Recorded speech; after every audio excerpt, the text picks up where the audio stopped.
ಪುನೀತ್ ರಾಜ್ಕುಮಾರ್ 50ನೇ ವರ್ಷದ ಬರ್ತ್ಡೇ. ಕೆಲವೇ ಕ್ಷಣಗಳಲ್ಲಿ ಸಮಾಧಿಗೆ ಅಶ್ವಿನಿ ಪುನೀತ್. ಅಪ್ಪು ಕುಟುಂಬಸ್ಥರಿಂದ ವಿಶೇಷ ಪೂಜೆ.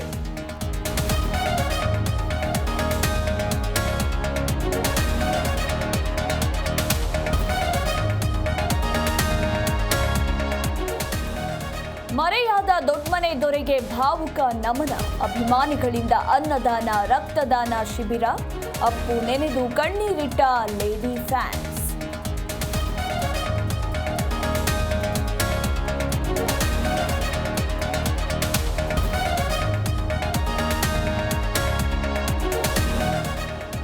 ಕಲಾಪದಲ್ಲಿ ಕೈ ಕಮಲ. ಮುಸ್ಲಿಂ ಮೀಸಲಾತಿ ವಾರ್. ಸರ್ಕಾರದ ವಿರುದ್ಧ ಪ್ರೊಟೆಸ್ಟ್ಗೆ ಬಿಜೆಪಿ ನಿರ್ಧಾರ.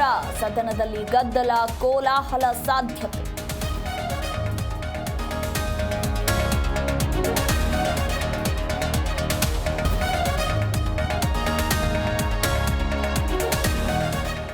ಬಿಬಿಎಂಪಿ ನಿಯಮ ಉಲ್ಲಂಘಿಸಿ ಫ್ಲೆಕ್ಸ್ ಬ್ಯಾನರ್ ಅಳವಡಿಕೆ.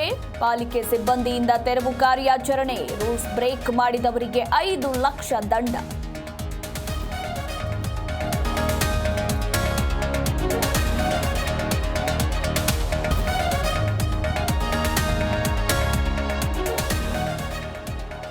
ಬೆಂಗಳೂರಿನಲ್ಲಿ ಆರ್ಸಿಬಿ ಅನ್ಬಾಕ್ಸ್ಗೆ ಕ್ಷಣಗಣನೆ. ಮಧ್ಯಾಹ್ನ ಚಿನ್ನಸ್ವಾಮಿಯಲ್ಲಿ ಅದ್ದೂರಿ ಈವೆಂಟ್. ನೆಚ್ಚಿನ ಕ್ರಿಕೆಟರ್ಸ್ಗಾಗಿ ಕ್ರಿಕೆಟ್ ಫ್ಯಾನ್ಸ್ ಕಾತುರ.